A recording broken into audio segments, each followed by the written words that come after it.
algunas aportaciones de los católicos al servicio del progreso de la humanidad.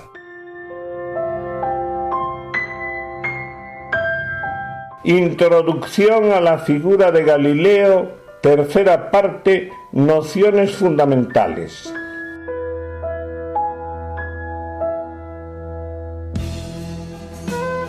Este tema está dedicado a tratar con la mayor fidelidad posible a los hechos lo sucedido con el gran científico italiano Galileo Galilei en sus relaciones con la jerarquía católica a lo largo de sus 78 años de vida.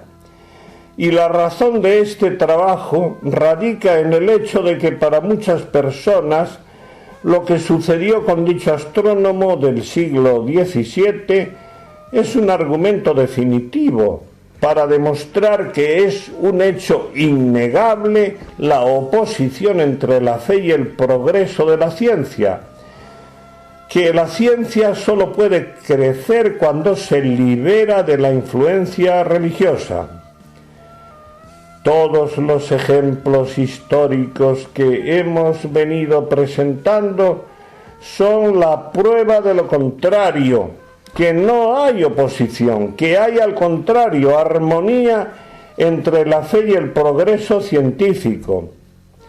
Mendel, fundador de la genética, Stenon, autor de la primera teoría correcta sobre el origen de los fósiles y del descubrimiento de las diversas capas de la corteza terrestre, entre otras cosas.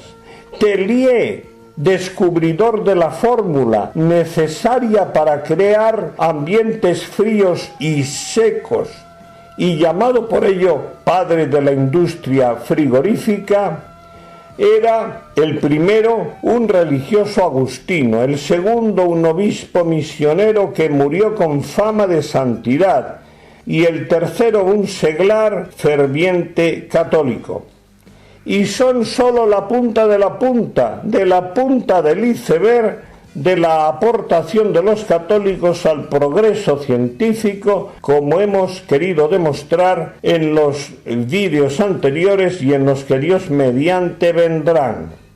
Pero no podemos negar que, como dijo un eminente periodista, la fuerza más poderosa entre las que dirigen el mundo es la mentira.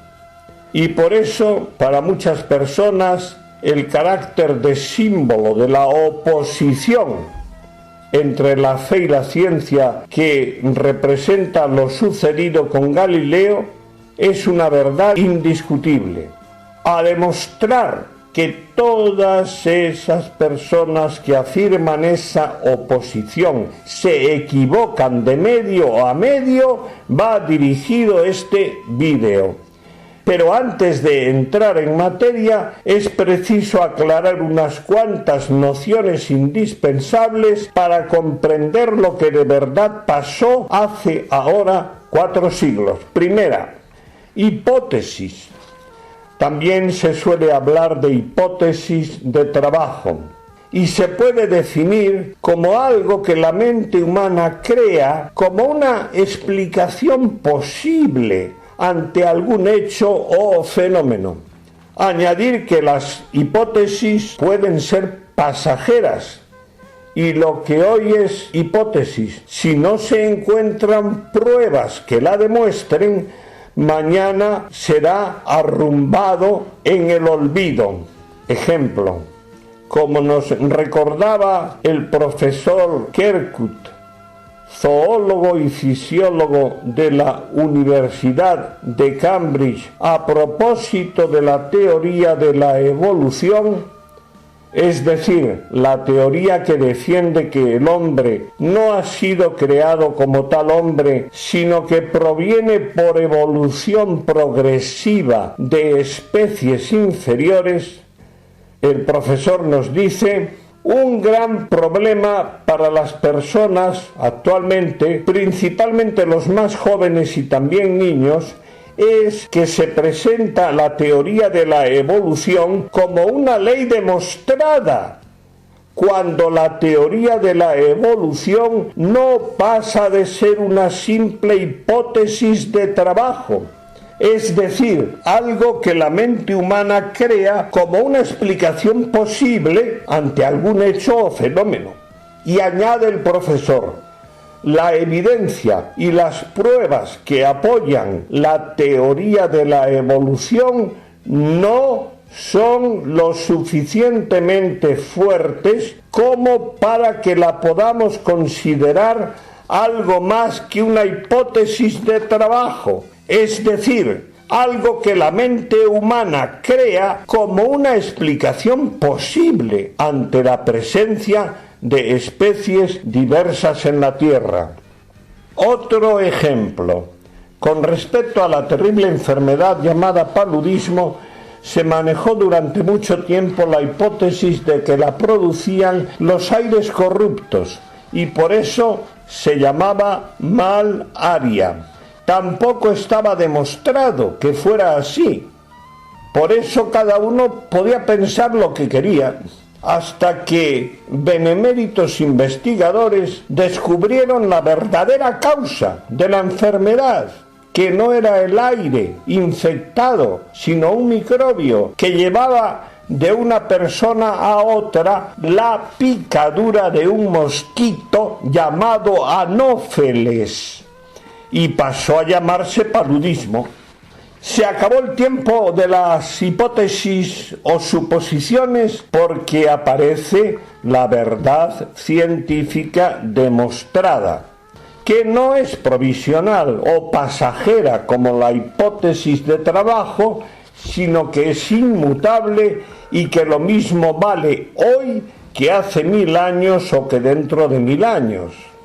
Otro campo donde se trabaja con hipótesis es el de la investigación criminal. Se ha producido un asesinato en una casa donde habitan muchas personas y quién más, quién menos, todos son sospechosos. El detective no puede afirmar que el culpable sea este o aquel, porque todavía no tiene bastantes pruebas para hacerlo. Son sospechosos, pero no se puede decir de ninguno que sea culpable. Sospechosos sí, pero no culpables, porque no hay pruebas. Y sin pruebas no se puede decir de alguien que es culpable. Sospechoso sí, pero no culpable. Y comienza el investigador a trabajar. Y comienza la investigación. Se buscan huellas dactilares. Se hace la autopsia al cadáver. Se estudia la solidez de las coartadas de todos los posibles culpables. ¿Dónde estaba usted la tarde que sucedió el crimen? ¿Tiene testigos que lo confirmen? Se piden las grabaciones de las cámaras situadas a la entrada y salida del edificio. Hay que tener en cuenta que la hipótesis de trabajo se apoya en que muchos son los posibles asesinos, pero el que interesa no es el posible, sino el asesino de verdad. Y finalmente aparecen las pruebas y testimonios que demuestran quién es el asesino. Acaba el tiempo de las hipótesis provisionales porque se descubre la verdad gracias a pruebas indiscutibles que superen el examen al que van a ser sometidas en el tribunal. Gracias a esas pruebas se impone la verdad.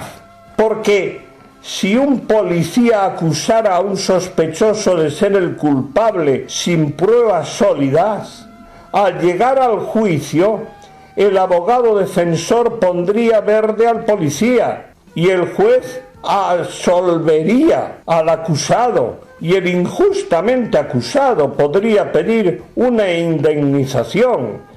y la carrera profesional de ese policía quedaría dañada. Poco ascenso puede esperar en el cuerpo de policía por haber señalado a uno como culpable sin tener pruebas consistentes. Este ejemplo del policía podemos decir que guarda una pequeña similitud con el caso de Galileo, como veremos más adelante. Presentar una afirmación como algo demostrado sin tener pruebas concluyentes.